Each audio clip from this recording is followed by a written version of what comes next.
On December 25, 2020, Queen Elizabeth will deliver her 68th Christmas address as the British monarch. Started by the Queen's father George IV in 1932, the King's Christmas message gave the monarch an opportunity to reflect on the past year.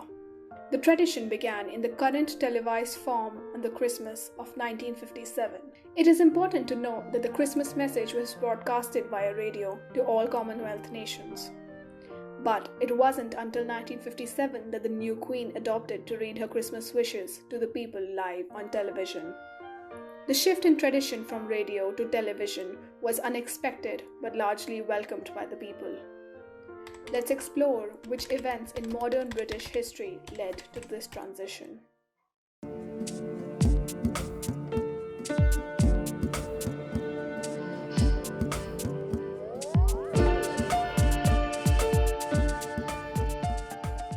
In 1957, the young Queen was struggling to transform into a more modern monarch.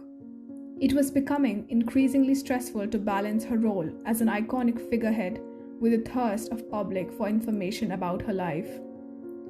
In 1956, the Suez Crisis emerged. On November 5, Britain and France landed paratroopers along the Suez Canal.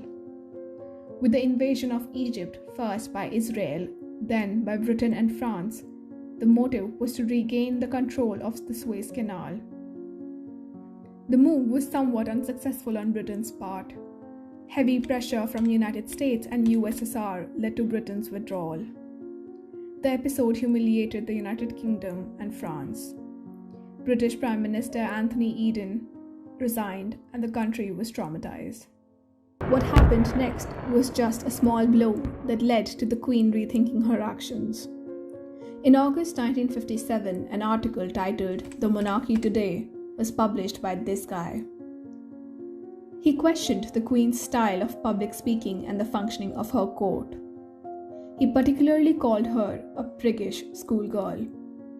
The article faced huge backlash and caught attention of all, even the Queen.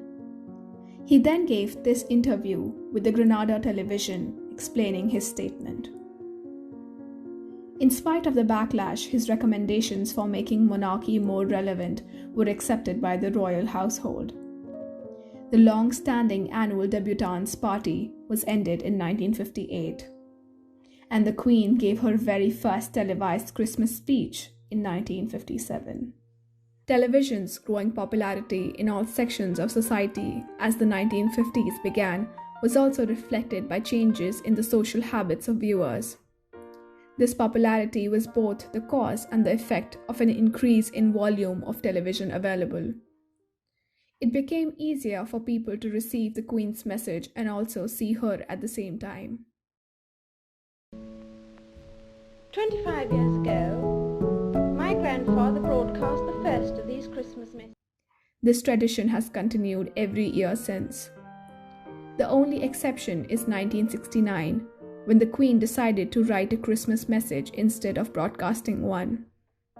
It was the year of Charles' investiture as Prince of Wales, and she reportedly felt that the family had had enough exposure. Queen Elizabeth is Britain's longest ruling monarch. Her transition from a young lady to a mature monarch has been witnessed by generations. In many ways, the evolution of the Christmas message mirrors the royal family's struggle to transform into a more modern monarchy.